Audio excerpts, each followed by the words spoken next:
What is going on, everybody? This is Yes I Read That, and today I am reviewing The Alloy of Law by Brandon Sanderson.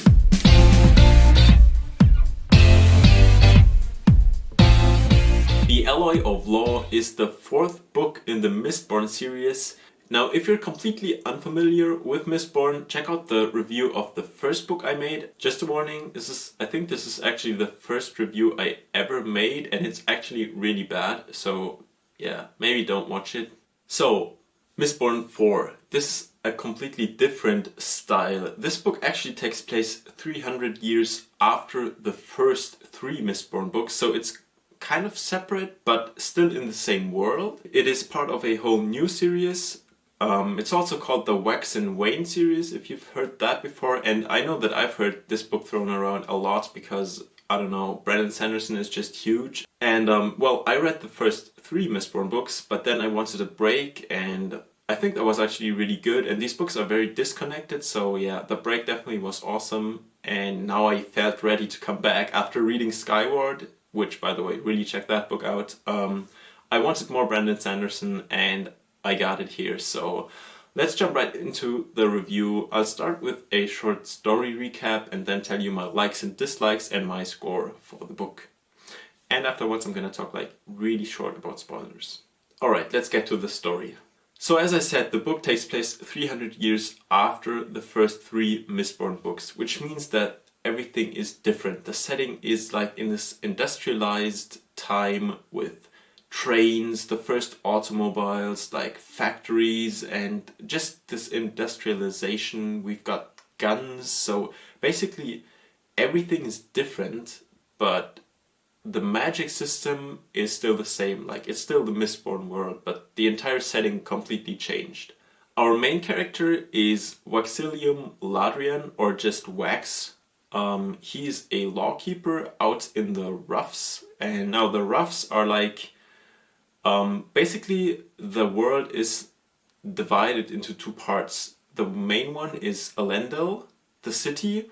It's a huge city, and like all the land outside of the city is called the Roughs, where, you know, there's not that many people, and it's kind of a lawless area. And I always imagine it like the Wild West. You've got bars with whiskey, you've got like those saloons, you've got shootouts, and it's basically the Wild West or the city in this world now. So, pretty cool setting, I have to say. And as I said, Waxilium, or Wax, is a lawkeeper out in the Roughs. He is also an allomancer. He's a coin shot. Now, it turns out that in the world there aren't any Mistborn anymore, only like people who have one power. But he's also a feruchemist because he can control his own weight. So he's a coin shot and a feruchemist who can control his own weight. And in the beginning of the story, Wax has to move to the city because his uncle in Elendil passed away, and Wax is actually from a pretty well-known and pretty rich family. So he has to move into the city and take over his father's estates. He has to move into a house and take care of the business there. This also means that he is supposed to quit his old lifestyle as a lawkeeper completely. I mean, he was out in the Roughs chasing gangsters and having shootouts, using his powers, and now he has to take care of the business of his family because a lot of people depend on that and there's nobody left to do it. So his new style is completely different. He has a house, he has a butler, he has an arranged marriage actually to be accepted in the political circle after coming back from the Roughs. And that's when his old friend Wayne, who used to be his lawkeeper partner and the two were super close, comes to visit him in his new house. And Wayne is also a allomancer and he's also a feruchemist, so he's also this super dangerous combination. He can create speed bubbles where time moves slower, and he can also store his own health. That's his feruchemical power. So from that point on, where Wayne visits him, Wax is just dragged into a new case with his new wife, or supposed to be his wife, Steris, and her cousin Marasi, as well as Wayne. So these are like the four main characters we follow, and well, it kind of turns into a mystery action novel from there on, and it's super cool. I really enjoyed it. It's kind of like the first Mistborn books actually. They were always very mysterious, and I think that's a really cool part about Mistborn. So it's definitely pretty much like the old style in a way, but also completely different because of the setting. So let's not talk about the story anymore. I don't want to spoil you, and instead I'll talk about my likes and dislikes right now, starting with my likes. Alright, we've got a cowboy lawkeeper who has like shootouts, we've got whiskey, we've got industrialized times, and wow. In the beginning, I'll be honest, in the beginning I was kind of flashed by the setting because it's so different but so cool. I think there used to be a time when a lot of movies and books were like Wild West inspired, but that kind of stopped, so we don't have that much right now, like in recent times. And I thought it was really fun to read something like this. Let's also talk about how Brandon Sanderson did something that I don't think anyone has done before ever. He took his entire world and he just moved it into the future 300 years, changed everything, but he didn't change like the core concepts, the core magic concepts in the world. Like completely new characters, completely new setting, but the same world that he used. And that's just really cool. Now, as I said, I really enjoy the action mystery part of the book. I think action mystery in this kind of industrialized setting is super cool. I love the vibe the city had. Another thing really great in this book are just the characters of Wax and Wayne. You know, you can just tell that these are like old buddies who've been together forever and they know each other's habits and tics and whatever. And it's super fun to read about them. It's a great combination. Well, and the last thing I really enjoyed isn't quite about the content, but I think the size of the book is really good. It's not too long, but not too short. Like, it's perfect for conveying the story. Yeah, so I really enjoyed that too.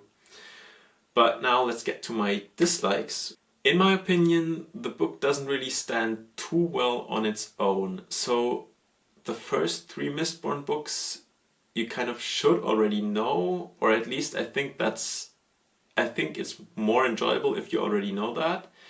And also, there are sequels to this book, so even though the book wraps up nicely in the end, you still know that there's a lot more to come. So I guess my critique isn't only that it doesn't stand too well on its own, but also it's not that meaningful on its own. It's like a fun adventure, but the scale just isn't really there. But it's not that bad. I really enjoyed the book.